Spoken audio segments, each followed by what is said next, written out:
Okay, hello everyone who's decided to join us live, or those of you who have decided to join us offline on the podcast. Thanks again for joining us. It's been 2 weeks since our last episode. I'm delighted today to have Professor Sabrina Maniscalco from the University of Turku in Finland, who is not only working on a lot of great stuff when it comes to theoretical sort of quantum technology and condensed matter systems, but is also deeply engaged when it comes to sort of quantum games and citizen science and all the kind of stuff that I'm trying to work on when it comes to meQuanics. So Sabrina, thanks a lot for giving us an hour of your time. Thank you very much. It's great to be here. Hi, everyone. Yeah. So traditionally, I mean, you and I, we've had a bit of chats over email over the last couple of years, but we met finally in person a couple of weeks ago at this summit on artificial intelligence and citizen science that the Science at Home project organized in Denmark. And this, you know, especially with your work in this sort of citizen science stuff that's happening in Scandinavia, this has now turned into something that you're deeply, deeply interested in. It's not just traditional physics, it's now gamification and this kind of outreach to the general public, especially when it comes to quantum computing, or quantum physics.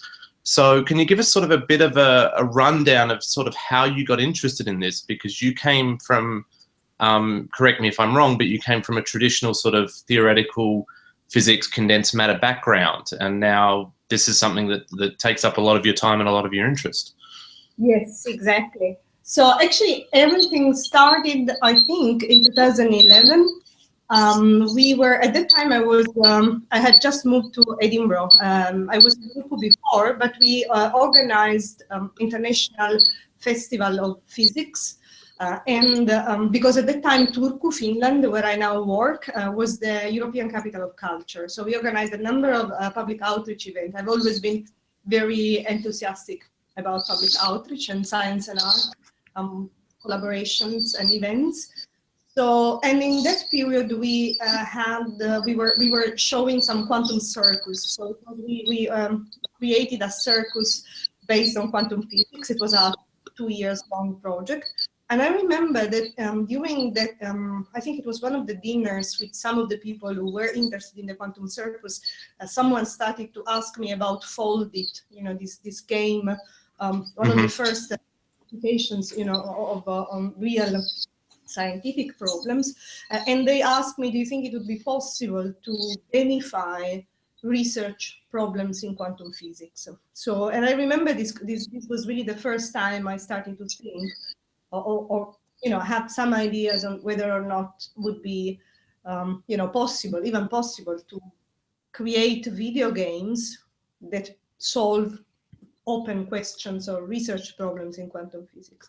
So this was back in 2011, and then at that time I worked in Edinburgh. And it just happened that there were some groups working on game studies and game development in the same university, University of Turku University, where I was. And we started to create some small projects related to gamification.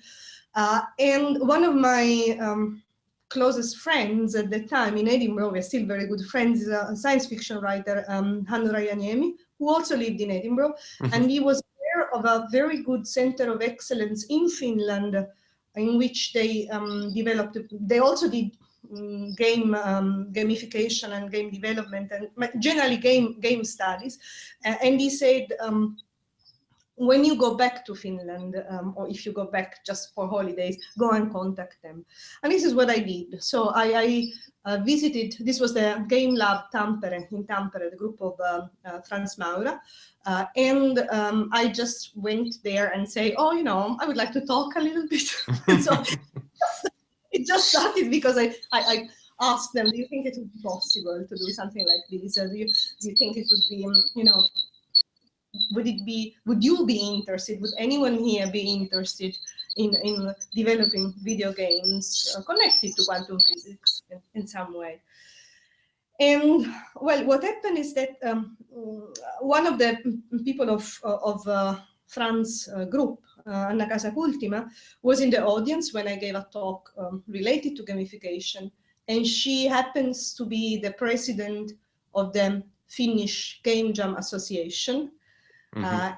This is where my collaboration with the Finnish Game Jam Association began, and we started to explore, possibilities of developing games both for education in quantum physics and for research via game jams. So using as a starting brainstorming point game jams.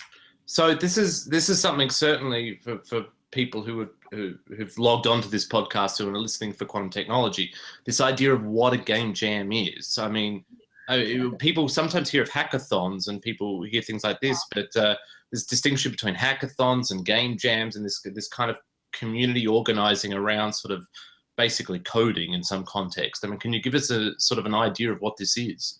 Yes. So game jams are basically some gatherings of, in our case, quantum physicists, but normally there are no quantum physicists. So it's basically game developers, computer coders, graphic designers. And it is an event that generally lasts 1 week or 1 weekend, one weekend, not 1 week. So a short period of time.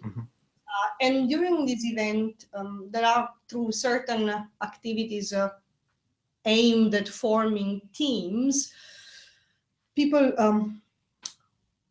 work together with the aim of developing video games or also board games, actually, games in general, based on certain themes. So generally in the quantum game jams, we give 3 different themes which are based on quantum physics. So it is basically an occasion for people to sort of brainstorm in a very free way, together with other. There might be students, there might be professionals. I mean, it's quite varied, actually, the type of, participating to the game jam. And what is very important is really to have this sort of time limit. So you really are giving yourself, and very often, creativity is stimulated by constraints like time limits or certain limits, things you can't do, because you don't have resources. And this could be a way of stimulating creativity in different ways. And also game jams, it's one of the main ideas. And generally people, of course, there are some people who always, who come more often to the game jams, but generally they are, one works with people who have never met before. So it's also an opportunity for meeting people, both professionals and like people who have really a passion for games. As I said, there are different types of people, in the sense that there could be computer coders, graphic designers, sound designers, storytellers. Basically, anyone who is interested in developing a certain expertise, in games, and is interested in developing games, can participate. And there's a short period of time in which people, sort of had some sort of speed dating activity. That teams can be formed through these speed dating activity. I would say that the very first activities, generally we do it on Friday evening, because many people work, so we do it during the weekend. And the very first thing is just a short introduction. Everyone, but very super short, actually. It's really a way of just the name and what you are interested in. It could be just, I don't know, Sabrina, and I like doing games with dogs, for example. Anything, but super short. And then after the themes are launched, people start having, maybe in 2 or 3 minutes, developing some idea that then discuss in pairs through this speed dating. And then finally, there is pitching. So people are pitching their idea or their team or themselves, because they can also pitch. I'm a graphic designer. Anyone wants to work with a graphic designer. Eventually teams are formed, and you have generally 48 hours to work in order to create a game on one of the proposed themes that are, in our case, related to quantum mechanics. It is different from a hackathon because generally, well, in several senses, generally hackathons are much more competitive. Very often there are prizes, while the atmosphere here is definitely not competitive. People also help each other through different teams. There are people who are actually joining different teams. Sometimes a computer programmer disappears or leaves, and then you need another one. So it is a very, very friendly atmosphere. Also, well, hackathons are also generally could be, I mean, they hack existing games. So while in this case, so in the case of the game jam, there is no hacking. I mean, they're developing it from scratch, aren't they? They take a theme and they have to build everything from the ground up. Exactly, exactly. So it's completely developed, and then at the end of the game jam, they create some short videos presenting the game, and also the playable game as well as the video is uploaded on a website and it's also presented by the teams. Sometimes we present it it's open to the public, so we also have the final presentation of the games. Sometimes we also do it, inviting everyone who is interested. So as a public event, we have been doing it last year, for example, in Heureka, and it is the most important science museum in Finland. It's in Vantaa. Yeah, I remember you saying at the conference we were at a couple of weeks ago that you actually got to use the planetarium as like your projection screen. Yes, which would have been absolutely fantastic. Yeah, and there were amazing games also developed for that. So basically, last year, one of the challenges was to develop. As I said, they were all related as a theme to quantum physics, but so they could use the planetarium, and we were staying in the museum all the time. So also overnight, we were sitting there. Generally, people actually don't sleep a lot. They are, okay, you can have a few hours with a sleeping bag, in the museum we were, but generally people work all the time. So the idea was to develop video games that could be shown in the planetarium, so in the cupola of the planetarium, and played either, in one case there were players were using mobile phones, for example, interacting with the planetarium, or it could be through computers, or there were different solutions that they found, in some sense exploit this possibility. And the planetarium was fantastic because. But they were interacting on the dome with these games that were. Yes, they were interacting with the dome. Yeah. Exactly. The game was on the dome, and they were interacting with the dome, both either with mobile phones or just with computer inside. With the mobile phones, it was via the webcam actually. Right. So I mean, these game jams. I mean, I'll ask you to sort of give us a summary of these things, because they've certainly turned into big things. This idea of the global game jam and regional game jams and stuff like that. But in terms of this context, I mean, how is it usually organized? Because you must be one of the few, if not the only person, who organizes these game jams with a scientific sort of goal within. Quantum physics, yes. For scientific, I don't think so. I mean, I think that there are several game jams for other scientific topics, but we started initially in Finland and then globally the global quantum game jam. So for quantum physics, we did begin this tradition of the global quantum game jam. But game jams are relatively new. I think that the first global game jam was in 2009, while the first game jam was developed, I think it was in 2002, some indie developers started this tradition. And then it became global in 2009. And now the global game jam, that I think will be in January 2017. It involves really a huge number, like I think 90 different countries and 30,000 or 35,000 players per time zone. So it's really a huge event. And this is in January? I think it's January 20, 21st, and 22nd. I think. I mean, are you doing another one? Because you just finished one, so I imagine you're probably not doing another one. So what we are doing is the global quantum game jam, but there are very many game jams during the year. So this is the most famous global game jam. What we just did was the global quantum game jam that was in end of November this year. So and there were.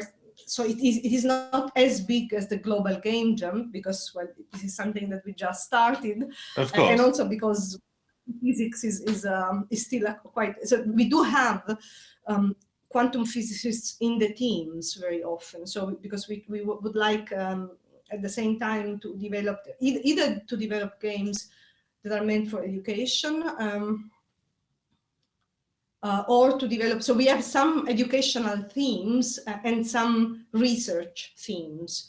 So the people can divide, every team decides whether to choose an educational, the development of an educational game, sort of explaining the intuition behind the quantum physics, or trying to teach something about entanglement or superposition and so on. Or otherwise, there are, there is the possibility of developing also a game that solves a problem that is still open in quantum physics. So, I mean, to give us a bit of a solid idea before we go into more of the gaming stuff, which is obviously pretty cool from my perspective, because of course this is not your day job. You are a traditional theoretical physicist with a theoretical physics group. And you said to me a couple of weeks ago that most of your students and most of the people, their day-to-day work is not focused on this gaming stuff. It's actually focused on sort of more traditional physics. So does this link in with your group or with your collaborations within Finland and more globally within the EU? Yeah, so yes, so my background is, as you say, theoretical physics, and in particular, I did my PhD more in quantum optics. So I come from quantum optics, and then developed towards more quantum technology oriented topics. And in particular, my specialty is open quantum systems. So to be precise, so I work in open quantum systems and open quantum systems for quantum technologies. So I am here in Turku. I'm the chair of theoretical physics. And we have a center for quantum physics that involves 4 different groups. And my group is a Turku Quantum Technology group that is consists of about 20 people.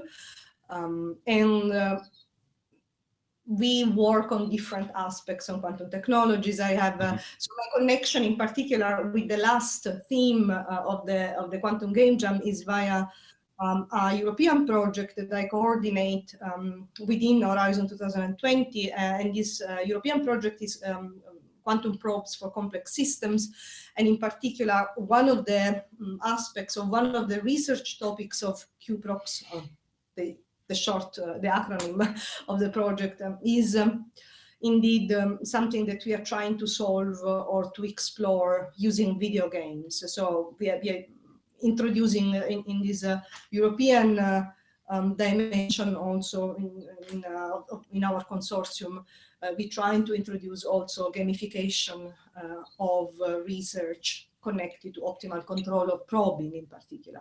Oh, so citizen science is now a part of your, day-to-day research job as well. It's not just a hobby.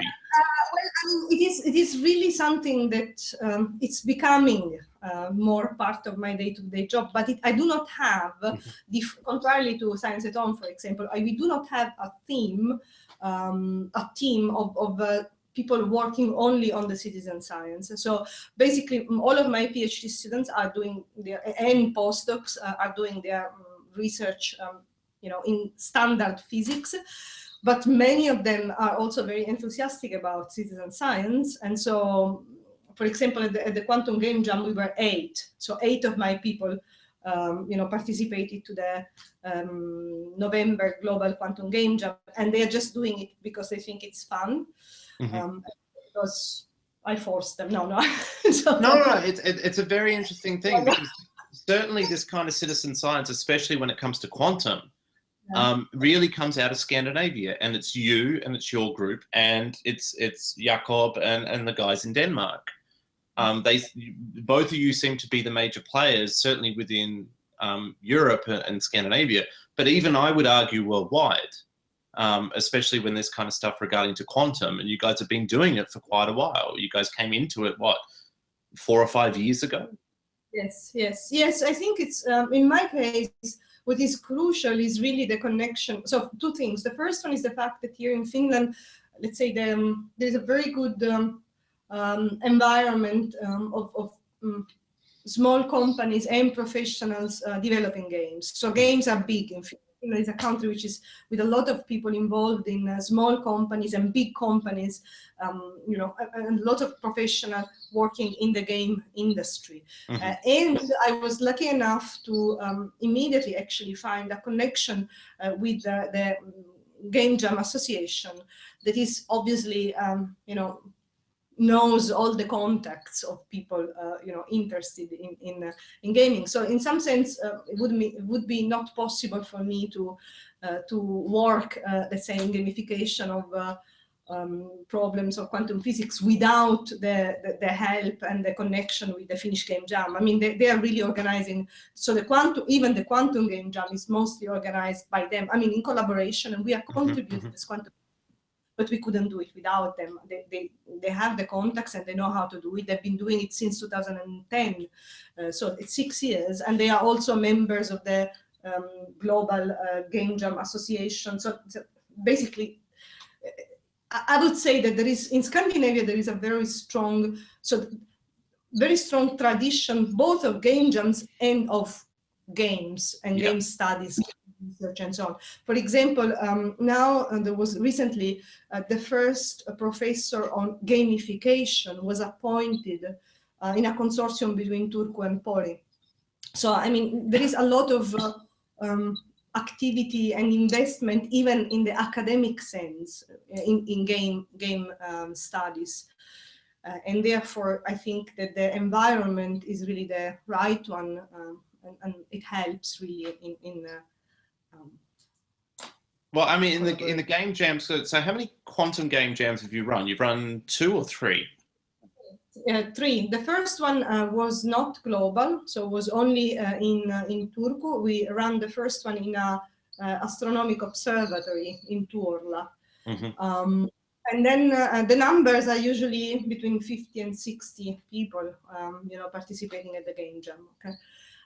Then the second one locally in one place. Obviously, the second one was global, so of course there are many more participants. But the main organizers, we are the main organizers, and we have generally 50, 60 people on site. So you've got these sort of. Sorry. You've got these sort of 48-hour development cycles. You know, everyone's in the same room. They sleep. They work in teams and build these sort of prototypes based around a central theme in quantum. Has anything sort of developed beyond that? Has some of these things gone on and either been developed sort of privately by some of these students or some of these participants, or, you know, sort of pawned off onto other places to sort of maybe grow into something big? Yeah, well, I think that this is the first year where we are actually having 2 games that have connected to, let's say, solving open problems in quantum physics, that have a very strong potential to be fully developed. So the reason is that this is also the first year in which we use a new approach for games. So for gamification of problems, of open problems in quantum physics. So it's the first year in which we use, let's say, we called it a black box. So basically, instead of, so we have been developing from physics point of view, some sort of black box that simulates some complicated dynamics. And then we just give the black box that is implemented in Unity. That is basically the game engine that most of the game developing people use. And so therefore they don't have to, because it's a very short amount of time, we don't have to, let's say, explain too much about the physics and about the physical problem, but they do have already sort of black box to use directly, and so this has made huge change in the way in which the games are developed. Yes, and this is not an educational program. This is really sort of the citizen science side, where you're trying to get game players to solve a problem. Yes, exactly. This is this type of yes.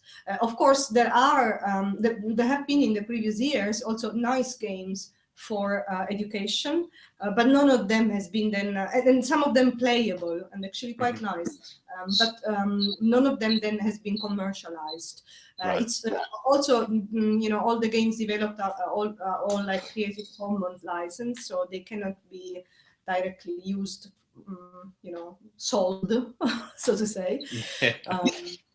But yeah, I mean, but some of them are playable and nice.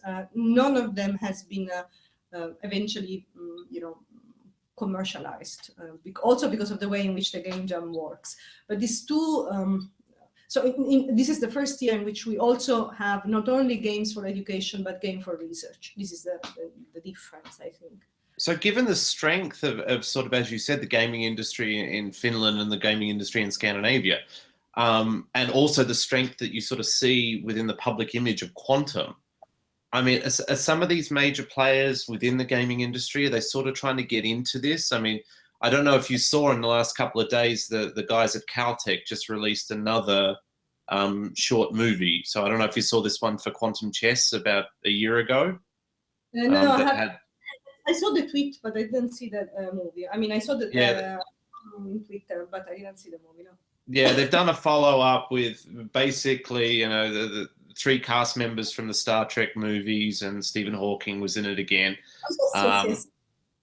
And I mean, again, it's really coming into the public interest. I mean, quantum's always there in the public interest, whether it's quantum computing, quantum communications, or any of this kind of stuff.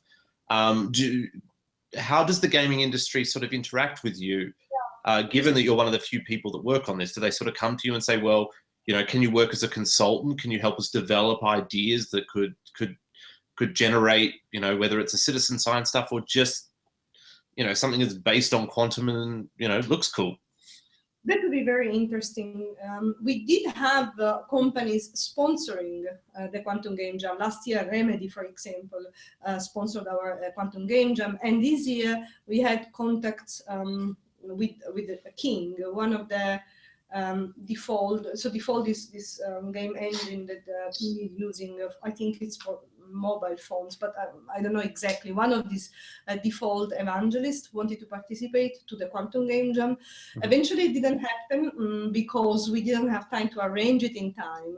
I must say the development of the black box really happened at the very last moment because it takes time for us also to develop it, and because as I said before, we don't have let's say a dedicated team for citizen science, so we do it more as a hobby at the moment. So in some sense, it wasn't. So it just didn't happen for practical reasons. But yes, King was interested in a longer term collaboration. I have to say that I do not know. So the idea of the consultant is interesting, as you were presenting it. Probably I wouldn't have time for that. Okay, I must. I don't know what to do first. Well, you are a department chair, so you're probably busy with other stuff. Yeah, I'm very busy. But what we would like to do is to have, and what we are, the direction we are taking is to really start a small group with personnel dedicated to some citizen science and quantum gamification related topics, but at the moment it's more like at the stage of planning rather than having.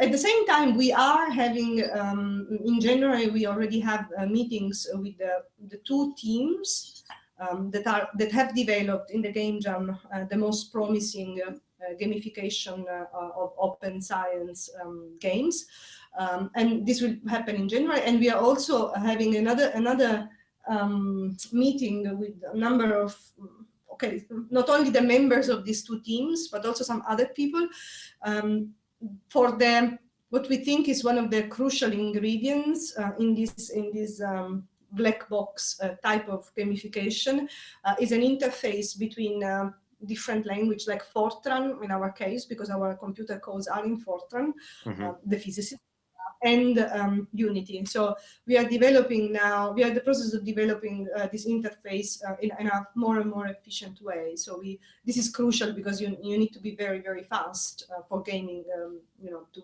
work in time-dependent problems as those that we want to tackle in this case. So we have these 3 work groups that have started already to to discuss ideas, and will meet in person in January. And at the same time, already some of my students and some of the game jammer have basically finished implementing in Unity all quantum gates and quantum registries. And this will be like available for everyone who wants to use them. So it's a shared, sort of an open resource. If anyone wants to build games using quantum gates and registers, one can just directly use them from Unity, program them from Unity. Do you see this sort of coming into and becoming a more core component of this research? I mean, you've got the guys at Aarhus University in Denmark. We've got you guys in Finland. You've got James Wooten at Basel doing Kodoku, and obviously we're looking at meQuanics here that the Danes are now going to help us out with. There seems to be a lot within, especially quantum computing and quantum technology, that opens itself up for sort of puzzle problems and gamification. Now, as you've said, your stuff is a much more sort of fundamental physics stuff. It's not so much on the application level or the programming level. But as you said, the black box stuff you did with the last Quantum Game Jam, you didn't mention it in this podcast, but I remember your talk from a couple of weeks ago was related to Bose-Einstein condensates. Do you see that? I mean, one of the big problems we always talk about is how easy it is to gamify a problem. Do you think that within physics and within quantum physics, whether it's quantum technology or just basic quantum mechanics, that this is something that is doable without having people to have to read pages and pages of documents as to what the quantum mechanics actually means? I think it is doable. As I said, that's why we developed this black box idea, because we do not necessarily want to explain. So our idea is that if the players are interested in learning something, definitely they will have some explanations related to what is actually happening inside the black box. However, if they don't want to, they just have inputs and figures of merit. So they can create any game which has 3 time-dependent input parameters and 1 or 2 figures of merit at the outcome. And indeed, the game jam, the type of games they've created are completely, I would have never imagined, that they would come out with these ideas. It's a very general setting, and it may not have anything to do really with the original problem. In our case, it doesn't have actually anything to do with the original BEC problem.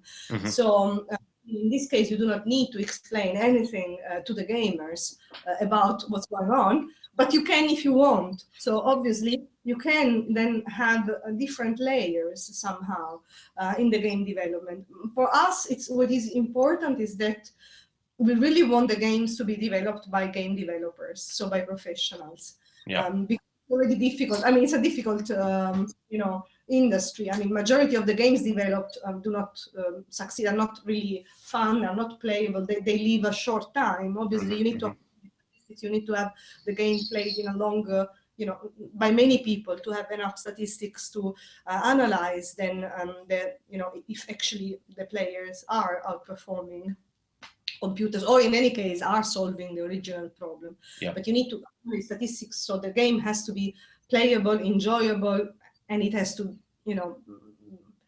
from my perspective, it's useful if it is done by professionals and not by us.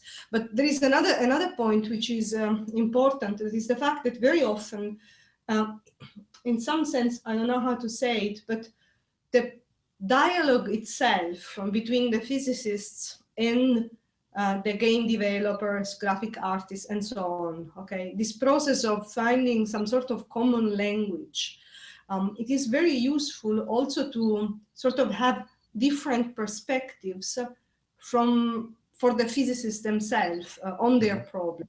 So it's like as you try to discuss, and explain in some sense some of the key aspects, with the game developers or whoever, the type of question they ask, it makes you sort of looking at the original problem from a different angle somehow.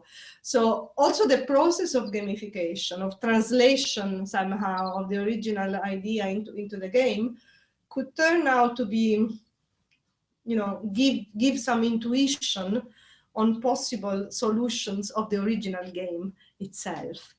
Do you feel that being quantum related, that you get more interest?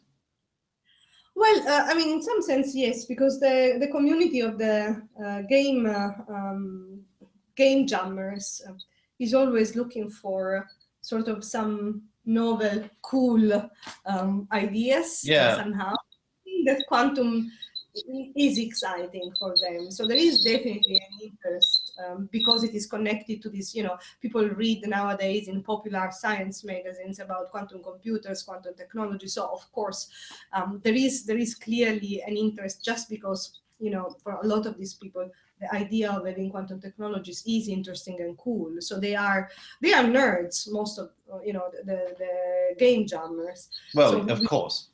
Home. We're all nerds. Yeah, exactly. We feel at home. Yeah, you're a professor of theoretical physics. You're a nerd by definition. Yeah, by definition, indeed. Yes. Yeah. So where are you hoping you're going to take this? I mean, you've done 3 already, 1 local and 2 global. This is obviously something you're going to continue to do, whether you feel... We plan to continue annually the global quantum game jams, and we hope to have more and more countries and more people participating. We are also learning every year. We are also learning from previous things that didn't go as well as we thought. We have been, for example, now we prepared much more in advance. We physicists, we realized that we need to prepare the themes in advance and think a lot about the problems we give. Let's say initially it was like much more of an improvised thing, but now it is from the physics point of view, from the physicist's point of view, we need to invest more time thinking about the themes we launch. And then also, one of the main things is that you really have to inspire them. So when we launch the themes, this happened at the beginning of the game jam. This is done via 3 videos. And this is a crucial moment because in some sense they have to be inspired. Okay, they have to, the jammers have to feel, oh, that's so cool, I wanna work on this. So it's something that really sort of, I don't know, doesn't say much about the physics problem, but still is connected to the physics problem, and at the same time makes them, desire like to be part of this family of gamification, to contribute to science. So it isn't that easy, and it's something that we have been learning, of course, with time, little by little. But we are still at the level in which we are all volunteering somehow. It's like hobby. So I suppose this is, I always ask people towards the end of the podcast if they want to plug anything, but I thought I'd bring it up now. People obviously think about gamification, and maybe there's some grad student or some postdoc throughout the world who's thinking that, I've got a problem that I think can be gamifiable. If they sort of contacted you guys and said, well, maybe I have a theme to work with the next game jam that's related to quantum computing or quantum physics or condensed matter physics. These are the kind of things that you're trying to, at least from the physics community, you're trying to outreach for and find something cool and something engaging. And obviously physicists to help you. Yeah, if there are some ideas of problems that could be, gamified, we could consider them for the next game jam as one of the themes of the next game jams. Definitely, so we are very interested in having, suggestions of possible topics. Of course, another thing is that what we try to do is we also try to have some sort of to open up to also to countries where there are, you know, to groups where there are no physicists present. Okay, so sometimes this has happened already before in the previous global quantum game jams. So sometimes there are no physicists joining the game jam, and so we provide some 24-hour help desk via Skype, for example, or Slack of physicists. So if there are physicists who are interested or would like to help with the game jam, they can also help joining the this sort of online help desk for the game jam. You need to be present, you know, or be part of a game jam, you know, to be a helper, because you know the teams can just contact you, you know, online. And so there are different ways of helping and contributing, but this is one of the both. This is so the gamers can get the physics right if they want to embed the physics into this. Yes. Very often the teams ask us for, you know, they try to not to be too misleading in some sense, because obviously you need to simplify. In the educational games, of course, in the research games is a different thing, but in the educational games you need to, you know, sort of explain certain concepts by analogies or simplifying, and sometimes, you know, it's very hard to say, you know, where is the border between something that is just, you know, a wrong interpretation and something that is you know, an analogy that could be helpful to gain into of a quantum phenomenon. So that's why the physicists are there, to be like consultant in the game jam. Yeah.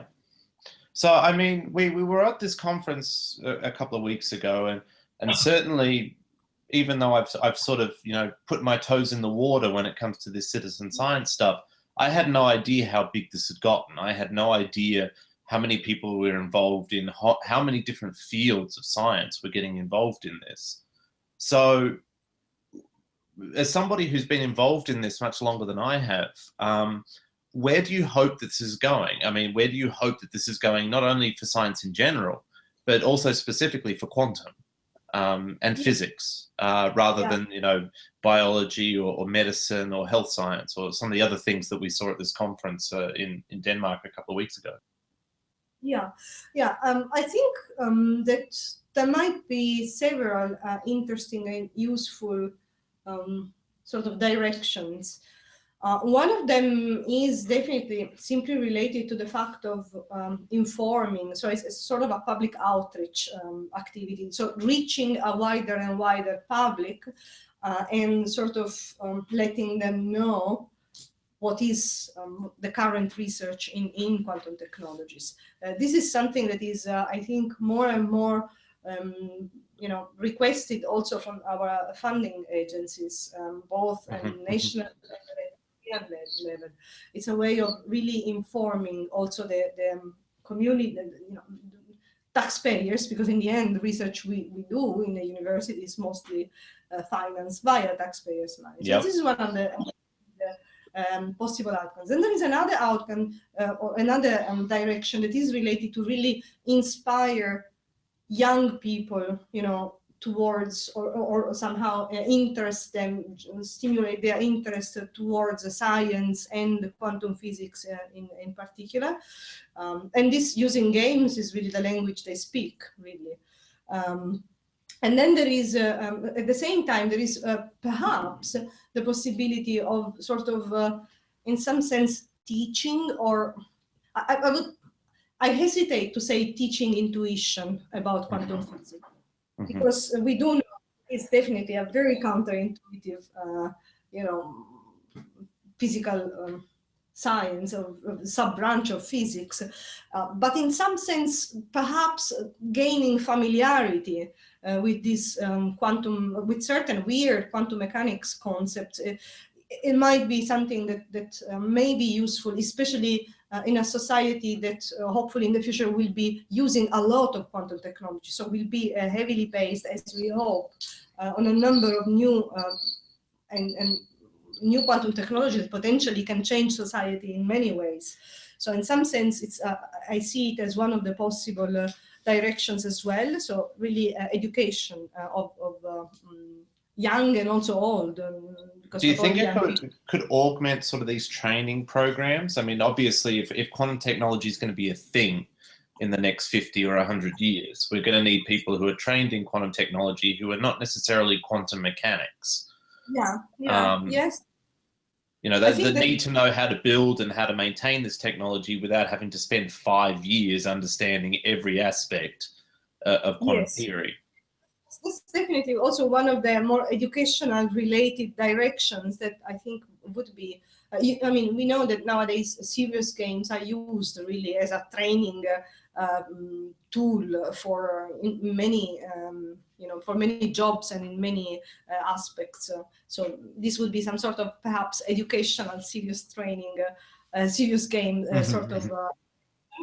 But then there would be also the aspect of, in some sense, outsourcing research in quantum technologies, because really there might be, in these game box scenarios, there might be a number of research problems that could be solved via video games. This is one of the aspects.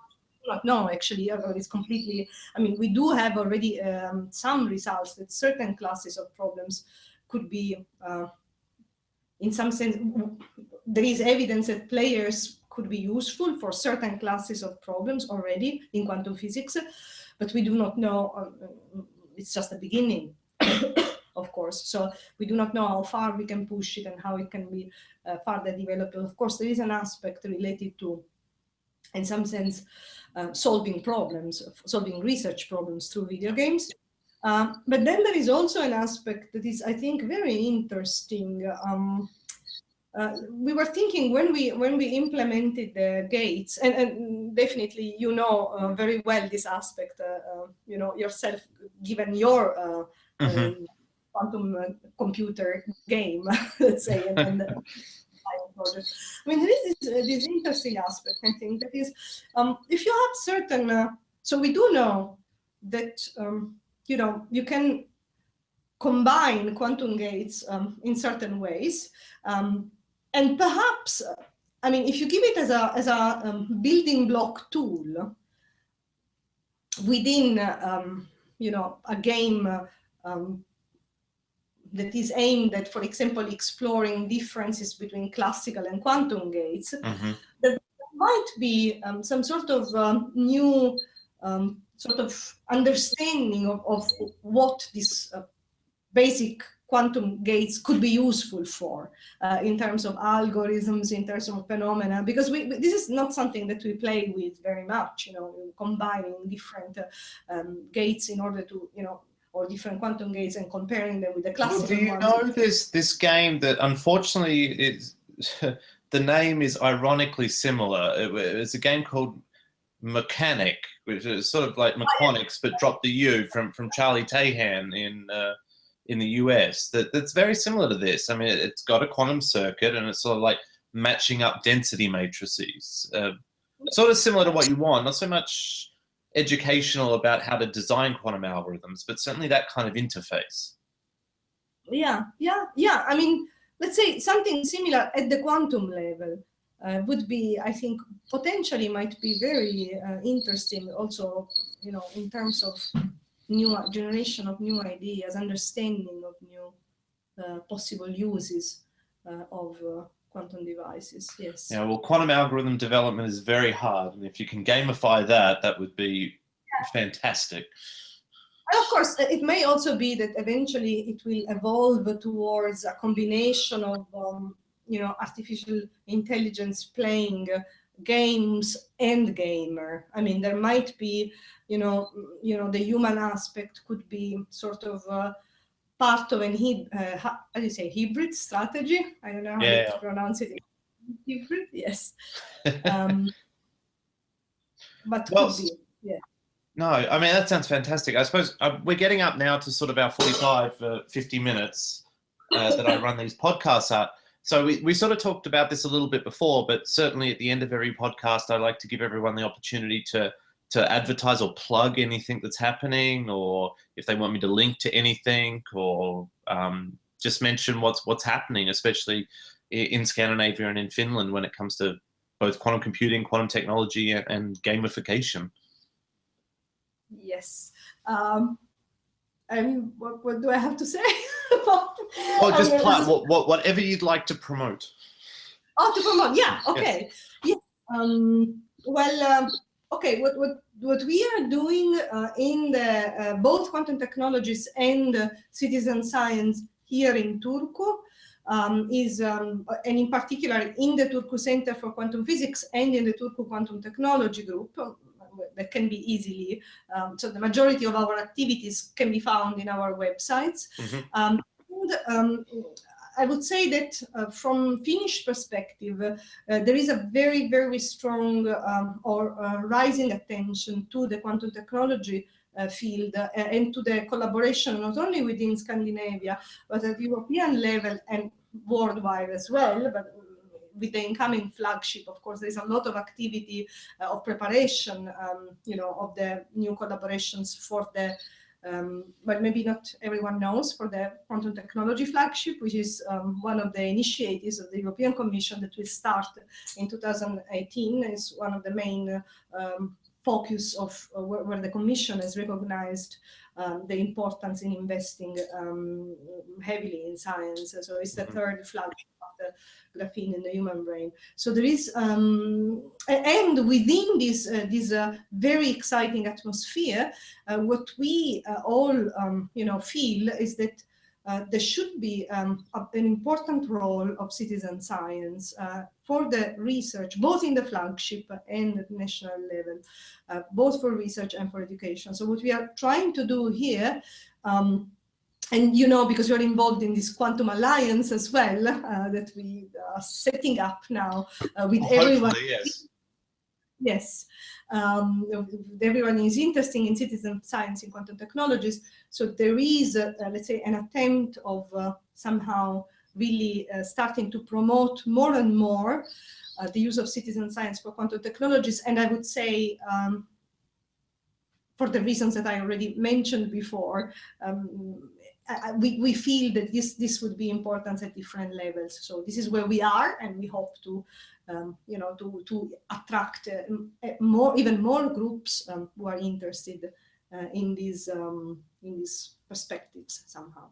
Well, certainly. I mean, as I usually do every time we do this, I put links both to Sabrina's group website and to the Quantum Game Jam into the descriptions of this video and to all the podcasts. And I certainly encourage everyone to check it out. They've also got social media accounts that I'll link to. And obviously, if you've got any good ideas, if you feel you can participate, if you feel you can contribute, I would certainly encourage to get in contact with Sabrina and anyone else within the Scandinavian region. They're definitely leading the charge when it comes to this kind of stuff.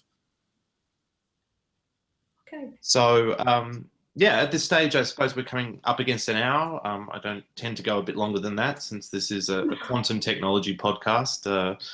If we can hold somebody's attention for 45 or 50 minutes, I think we're doing a pretty good job.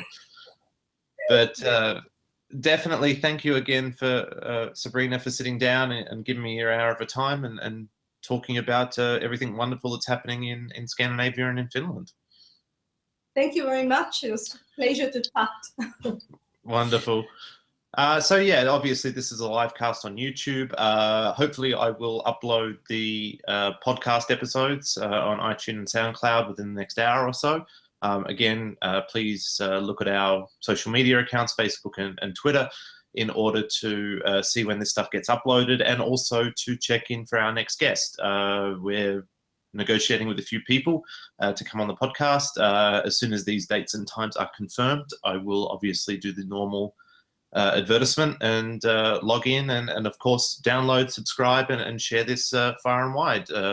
People seem to be reacting to this very nicely, and we're getting a nice cross-section of guests from the quantum community at this point. So thanks again for listening, and Sabrina, thanks again for joining us. Thank you. Thanks. Bye. Thank you. Bye.